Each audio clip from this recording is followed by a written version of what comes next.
Olá pessoal, tudo bem? Sou o João Gabriel, professor de Sociologia aqui do canal Brasil Escola. Hoje falaremos de um dos intelectuais mais importantes da sociologia contemporânea. Parece redundante, mas falaremos hoje de Anthony Giddens, um teórico britânico. Antes de começar a minha aula, quero te convidar a se inscrever aqui no canal do Brasil Escola, ativar também o sininho para receber nossas notificações, porque assim quando a gente lançar uma videoaula, você já recebe a notificação e já fica aí atento para poder assistir nosso vídeo. Vamos lá? Bom, pessoal, hoje nós vamos falar um pouquinho sobre Anthony Giddens. Eu já quero começar o vídeo já te alertando aqui.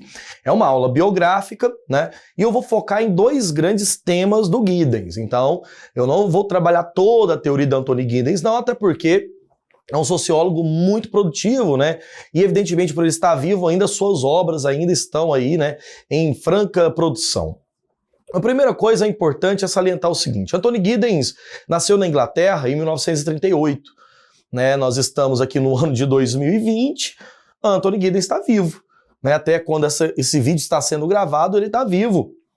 Um autor que trabalhou durante boa parte da vida dele na London Off School Economics, uma universidade no qual ele foi mais de, salvo engano, 20 e poucos anos ali como diretor desta universidade, que é uma das mais importantes sobre teoria econômica do mundo. Trabalhou junto de Zygmunt Bauman, Ulrich Beck, que é um autor que inclusive ele foi coautor de alguns outros livros. Anthony Giddens, ele representa, dentro da tradição política, uma posição que foi conhecida como a terceira via, que seria uma espécie de social-democracia ou uma espécie de liberalismo social, como alguns dizem na Inglaterra. Uma teoria que estaria entre a esquerda e a direita, que mesclaria alguns aspectos da esquerda, outros da direita, contemporânea. Então é um autor que não é um marxista, mas também não é um autor da direita tradicional. Anthony Giddens produziu durante a sua trajetória intelectual até esse momento mais de 30 livros, com uma quantidade enorme assim, de textos científicos, e além do mais é um palestrante muito prolífico, viaja grande parte do mundo aí dando palestras sobre esses temas. Além de produção, ele também trabalhou na política, foi assessor de Tony Blair, que foi um ex-ministro britânico, aqui nos anos 2000. Giddens, então, tem uma trajetória intelectual muito grande, e nós vamos tentar agora mostrar um pouquinho disto. Eu destacaria para vocês, como indicação até mesmo de leitura ou de pesquisa, Modernidade Reflexiva, um livro do final dos anos 90, que ele publicou juntamente com um sociólogo alemão chamado Ulrich Beck. Uma obra que vai propor uma nova teoria da chamada alta modernidade. Eu acredito que Anthony Giddens nunca concordou com o conceito de pós-modernidade, ou modernidade líquida, como queria o Bauman, mas uma alta modernidade ou uma modernidade reflexiva que nós vamos tentar explicar um pouquinho aqui agora. Vamos lá? Uma das teorias que Anthony Giddens produziu recentemente, foi considerada assim, uma inovação muito grande, a chamada teoria da estruturação. Qual foi a intenção de Giddens? Anthony Giddens tentou revisitar os conceitos e as bases da sociologia. Por exemplo, estudar a relação indivíduo e sociedade.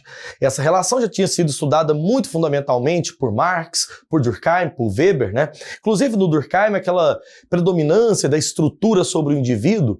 Lembra quando nós falamos aqui já em algumas aulas sobre consciência coletiva, consciência individual? No Weber, uma preponderância do indivíduo. O que Giddens tentou entender? Que, na verdade, uma sociedade ela é formada por agentes e por estruturas. Agentes e estruturas compõem uma sociedade. E essa agência, seria o local onde o indivíduo realiza uma ação, a forma como o indivíduo realiza uma ação. Vamos imaginar, por exemplo, para uma luz, uma lâmpada que será acesa, ela precisou de uma ação. Um indivíduo que foi lá, agiu. Mas para ele agir, precisou, antes de tudo, de uma estrutura social que não depende só dele. Por exemplo, uma sociedade, uma sala, um lugar que tem energia elétrica, a lâmpada.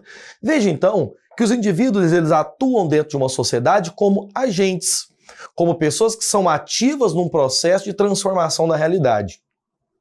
E nunca mais do que a estrutura, Anthony Giddens falou que era a composição de tudo que envolve uma sociedade, o local onde o indivíduo realiza uma ação e transforma a realidade.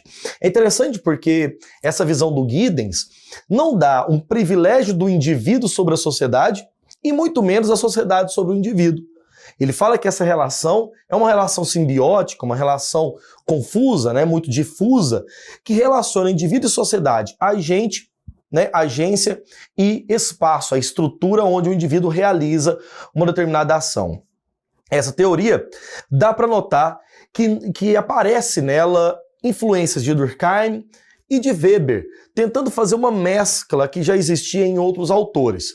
Então Giddens, nesse aspecto, nos anos 70, quando está produzindo essa teoria, é inovador, por tentar fazer, na verdade, uma formação muito mais heterodoxa, revisitando o conceito de indivíduo e sociedade na sociologia. Um outro ponto fundamental que está ligado a esse primeiro no Giddens é a noção de alta modernidade.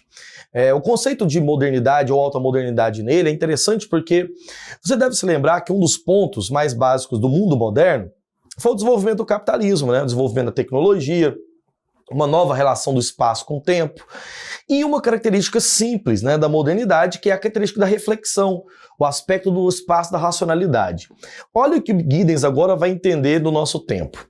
Se nós juntarmos os aspectos básicos do mundo moderno, que seria o ato de ser moderno, ser a racionalidade, a ciência, a técnica, mais a reflexibilidade, que é a característica de nós refletirmos sobre as ações de um agente, nós chegaríamos ao que Giddens entendeu como a alta modernidade. A modernidade reflexiva. Esse tema foi trabalhado juntamente com Ulrich Beck numa tentativa de apresentar a sociedade do risco. O capitalismo desenvolvido em torno da tecnologia, uma nova relação do espaço e tempo, né? O capitalismo, por exemplo, globalizado, e quanto mais a globalização se acelera, mais a relação de espaço e tempo são separados, criou e construiu um novo mundo. Um mundo onde o agente tem maior característica de reflexibilidade sobre a sua própria ação. A ação do agente, né, do indivíduo dentro de uma sociedade, também pode ser reflexiva. A proposta do Ulrich Beck é construir uma área do conhecimento, a sociologia, como a ciência capaz de refletir sobre todas as condutas que os indivíduos têm. Mas veja, não somos capazes de refletir sobre tudo que fazemos, mas podemos produzir um tipo de reflexão que garante, pelo menos, uma forma mais justa ou mais honesta, mais do bem viver para o ser humano.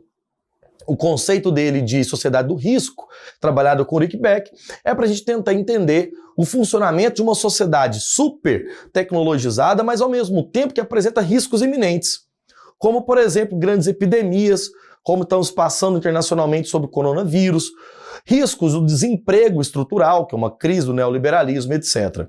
Então, o que Giddens propôs foi uma grande reflexão da modernidade.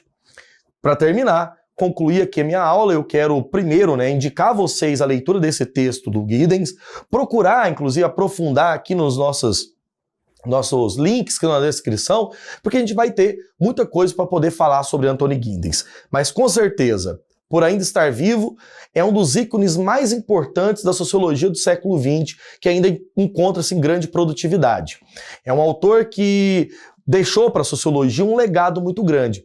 Pensar a sociologia, a relação indivíduo-sociedade, de uma forma um pouco mais heterodoxa. Bom, pessoal, essa foi a nossa aula sobre o sociólogo britânico Anthony Giddens. Se você gostou da minha aula, deixa um likezinho aqui para mim, um comentário generoso sempre, né, bem empático. E não se esqueça também de acompanhar os links que estão na nossa descrição, que você pode aprofundar sobre o tema que você, né, assistiu a minha aula. Eu quero te agradecer de coração a sua audiência aqui no Brasil Escola e te esperar para o nosso próximo encontro. Um abraço.